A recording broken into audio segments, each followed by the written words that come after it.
Nice, boys. Nice work, fellas. Good job.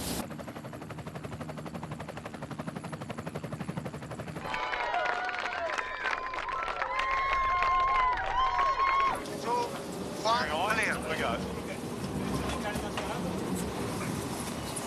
2, 1, up. We would love it if we could make a similar game that we made between the World Series and the round robins. You know, I don't think that's realistic. You know, we've been quite open. We had some fundamental issues going on there that we managed to get on top of, and really this period now between the round robins and the final for us is more about fine tuning. So we expect and hope to make some gains, but that they're not going to be on the scale of what we saw before.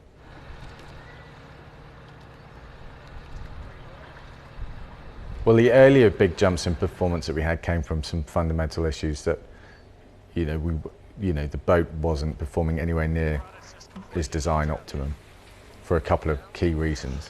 And so it was identifying those and rectifying the issue, which we've mostly done. Now it's about, you talk about marginal gains in sport. We're in that area of, okay, if you can make it 0.5% here, 0.5% there, you get 5 or 6 of those and suddenly you're into 2-3% gain in performance, which at this level, at this stage in the cycle is huge. And that's what we're looking for now in what we've been working on in the last couple of weeks. And we know the opposition are doing exactly the same thing, and I'm sure we'll have made gains too. And the trick for us is to try and make more gains.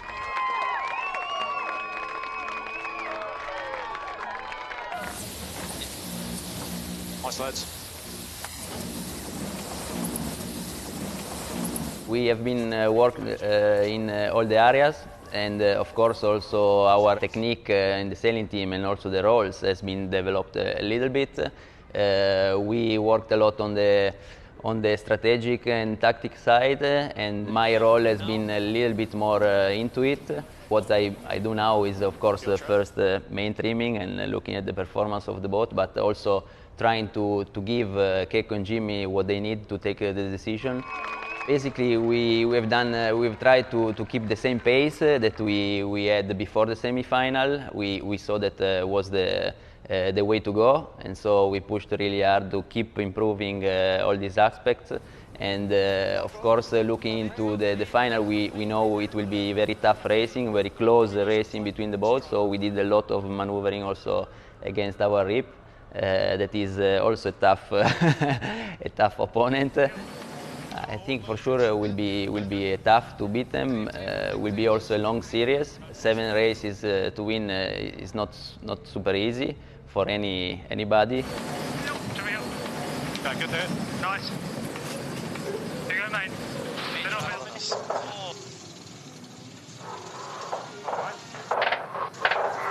Now, as the defender, watching this Prada Cup unfold is pretty exciting from a spectator's point of view, but also, daunting in a sense of seeing these guys doing a lot of sailing. But we're learning a lot from seeing their races, and we can put those into practice in our simulator and on the water. What's happening clearly is this is turning into a proper yacht race. It's not just a speed fest, it's a match racing regatta. I think the biggest thing we've learned through watching this Challenger series is just the way that you do need to keep developing speed to the end. The fastest boat will win at the end of the day, but you can lose the racing by having bad communication, bad tactics, miscommunication. So that's become paramount, that we have to focus on this. What we're seeing also at the moment is a lot of momentum that teams are carrying through to each round. We saw Ineos obviously come back with a vengeance after Christmas, sorting their boat out, sorting out their communication and just firing. And we saw Prada do that, their closing stages of this last round robin, the semi-finals there. So now those two teams are carrying a lot of momentum into their finals. It's going to be really interesting to see how that goes. Clearly one of those teams will carry momentum through to the final America's Cup.